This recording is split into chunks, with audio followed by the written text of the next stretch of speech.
నా ముందు కూర్చున్నారు లక్ష్మీబాయి అమ్మగారు. వారి మాటల్లో వారి ధ్యానానుభవాలను విందాం. అమ్మ, ముందుగా మిమ్మల్ని పరిచయం చేసుకోండి. మీరు ధ్యానంలోకి ఎలా వచ్చారు, ఎవరి ద్వారా వచ్చారు, మీ అనుభవాలు ఏంటి? నా పేరు లక్ష్మీబాయి, మాది రాయపాడు.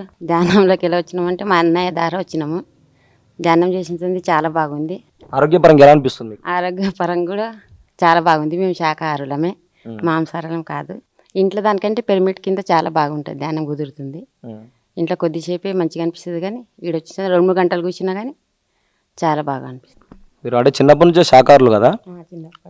అంటే ఇప్పుడు శాకాహారం గురించి మా ప్రజానీకానికి ఏం చెప్తారు మీరు? అంటే శాకాహారం దాని గొప్పతనం చెప్పండి. మాంసాహారాల కంటే శాకాహారులే చాలా బాగుంటారు మనుషులు. మీకు ఎలా అనిపిస్తుంది మరి మన ప్రతిసారి చేస్తున్న కార్యక్రమాలు? ప్రతిసారి కార్యక్రమాలు చాలా బాగున్నాయి, చాలా మంచిగా ఉంటాయి. మాకు ముందు సంది కూడా గురువులు ధ్యానులు అంటే చాలా ఇష్టమేమి ఉంటుంది మాకు. మీరు మహిళలకి ఏం చెప్తారమ్మా ధ్యానం గురించి? ధ్యానం చేస్తే చాలా బాగుంటుంది, మంచిగా ఉంటుంది, ఆరోగ్యం మంచిగా ఉంటుంది, రోగాలు పోతున్నాయి అట్లా అని చెప్తాం అందరు కూడా. మన పిఎంసి ఛానల్ చూస్తున్నారా మీరు రోజు? పిఎంసి ఛానల్ చూసి ఇంకా చాలా మంచిగా అనిపిస్తుంది.